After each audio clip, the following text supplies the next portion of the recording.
केवट भगवान से कह रहा है, प्रभु आपके चरण कमलों को धोने के बाद गंगा जी पार ले चलूंगा। भगवान ने कहा, भैया अब तो वही कर जिससे तेरी नाव न जाए। केवट ने कहा, प्रभु मेरी नाव बचाने की इतनी इच्छा है तो आप वापस लौट जाइए।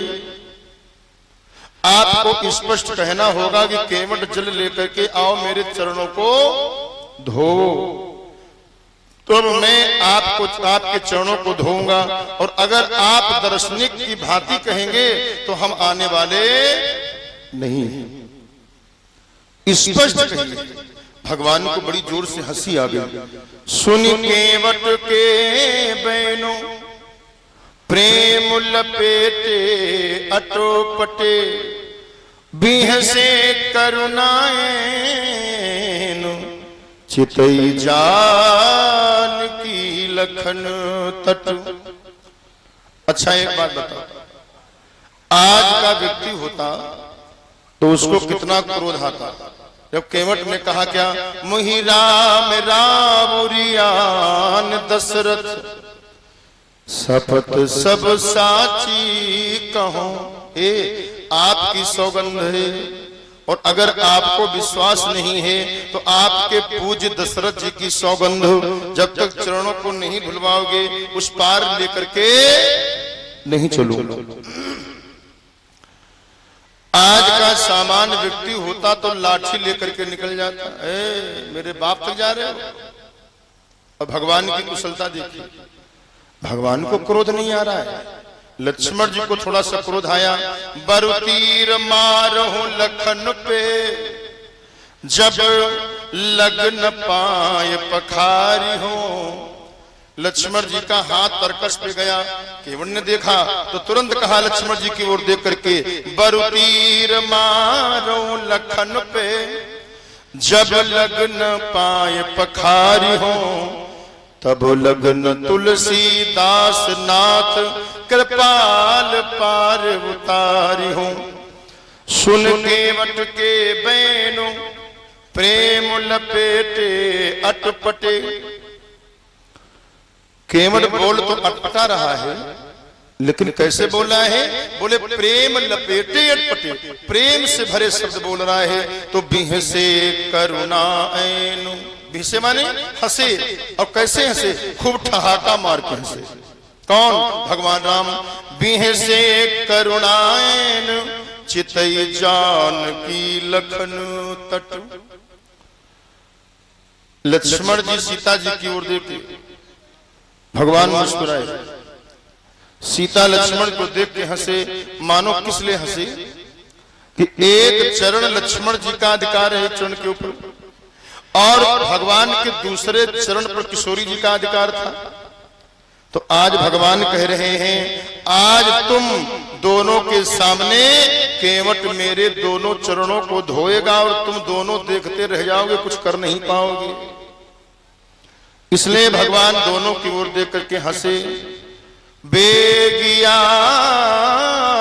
जल पाए पखारू, हो तो विलंब उतार ही पारू। भगवान राम ने कहा, जल्दी आओ पानी लेकर के, मेरे चरणों को धो, मुझे देर हो रही, जल्दी गंगा के पार ले चलो। केवट ने कहा, सरकार जो आ गया। अब दौड़ा दौड़ा ये अपने नगर को लिए चला।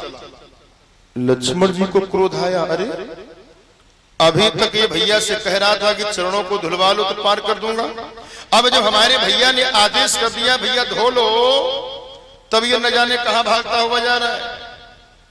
और केवट भैया नगर में गया, समस्त नगर वासियों को, अपने पूरे परिवार को साथ में लेकर के वहां से चला।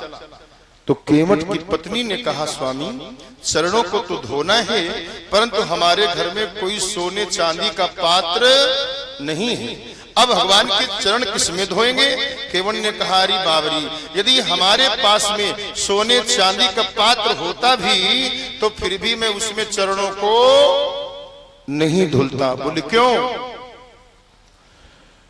केवट ने कहा, देवी हम प्रभु के चरण कांठे के कठौता में धोएंगे। क्यों? क्योंकि जो कठौता होता है कांठे का, उसमें जल जो होता है वो थोड़ा बहुत जल सूख जाता है। और भैया सोने चांदी के पात्र में किसी के चरणों को धोगे तो क्या उसमें जल वो सूखेगा? नहीं सूखेगा। इसलिए मैं कठौते में चरणों को धो लूंगा और प्रभु के चरणों का जो जल है कठौते में सूख जाएगा। और फिर उसी में बढ़िया आटा गूंथना, रोज टिक्कर बनाना, भगवान के चरणों का प्रसाद रोज पाएंगे। केवट चला रहा है। लक्ष्मण जी ने देखा ये भगवान अभी तक कह रहा था कि चरणों को धो लो, न जाने ये पलटन क्यों लिए चला रहा है। केवट आया, भगवान से कहा सरकार एक समस्या है। बोले क्या? बोले आपके जो चरण कमल हैं ये हमारी नौका के ऊपर पड़ेंगे तो ये नाव तो धन्य हो जाएगी। लेकिन सरकार समस्या ये है जब कभी कभी नाव में जल भर जाता है, कभी कभी नाव में जल भर जाता है तो हम इस जल को बाहर निकालते हैं। तो बाहर निकालते किससे? हमारे पास में एक छोटा सा कांठे का कठौता है, उसी कठौते से मैं इस नाव के जल को बाहर करता हूँ, वो बेचारा ऐसे रह जाएगा। इसलिए सरकार यदि आदेश हो तो कठौता भी धन्य हो जाए। भगवान ने कहा क्या मतलब? बोले केवट राम रजाय सुपावा पानी कठौता भरी ले आवा।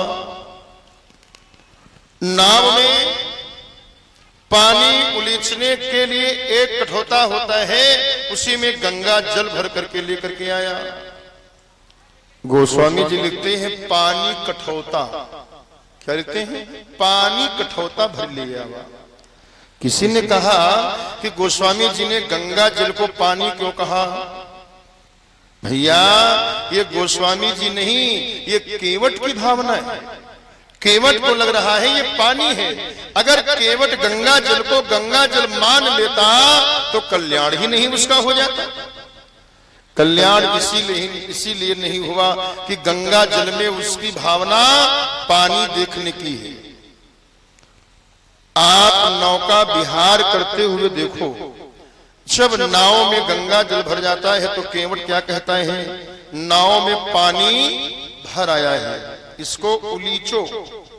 केवट पानी भर लेकर के आया और भगवान के सामने ला करके कठौते को रख दिया। भगवान के एक चरण को धोया, भगवान ने उस चरण को पीछे रख दिया, फिर दूसरे चरण को केवट ने कठौते में रख करके धोया। अब केवट कहता है प्रभु चरण आगे बढ़ाइए, भगवान ने बढ़ा दिया।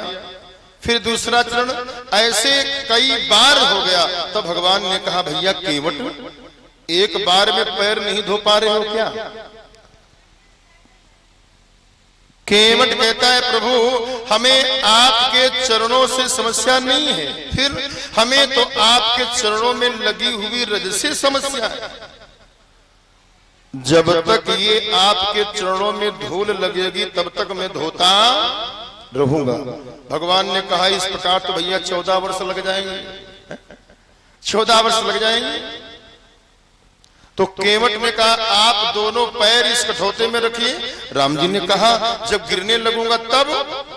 केवट ने कहा गिरने लगिएगा तो दोनों हाथों से मेरे सिर को पकड़ लीजिएगा। भगवान ने दोनों पैर अंदर रखा और जब भगवान हिलने डुलने लगे तो कस के केवट के सिर को पकड़ा। जिस ईश्वर ने सारे ब्रह्मांड को पकड़ रखा है आज वो केवट को पकड़े खड़े हैं। कितना होशियार केवट! कौन कहेगा भैया ये पढ़ा लिखा नहीं था? हा? दोनों भगवान के हाथ अपने सिर के ऊपर रखवा लिया। केवट ने बड़े प्रेम से पैर धोया। लक्ष्मण जी को बड़ा क्रोध आया और बोले भैया अब तो पार कर दे। केवट ने कहा एक बात बताइए, जो पहले आया उसे पार करें या जो अभी आया है उसे पार करें? लक्ष्मण जी चारों ओर देखने लगे, बोले भैया हम चार के सिवा यहाँ पांचवा कौन है? तो किसकी बात कर रहा है? केवट ने कहा वो आपको पता नहीं है, दिखाई नहीं पड़ेंगे। केवट ने भगवान के पैर का प्रक्षालन करके पहले स्वयं जलपान किया, आप सहित परिवार, और इसके बाद में पूरे परिवार को चरणोदक पिलाया, भगवान के चरणोदक को ला करके पितरों को दिया, उनका कल्याण हो गया। बड़े प्रेम के साथ में पद पखार जलपान करी आप सहित परिवार, पितर पार कर प्रभु ही पुनी मुदित गयो ले पार।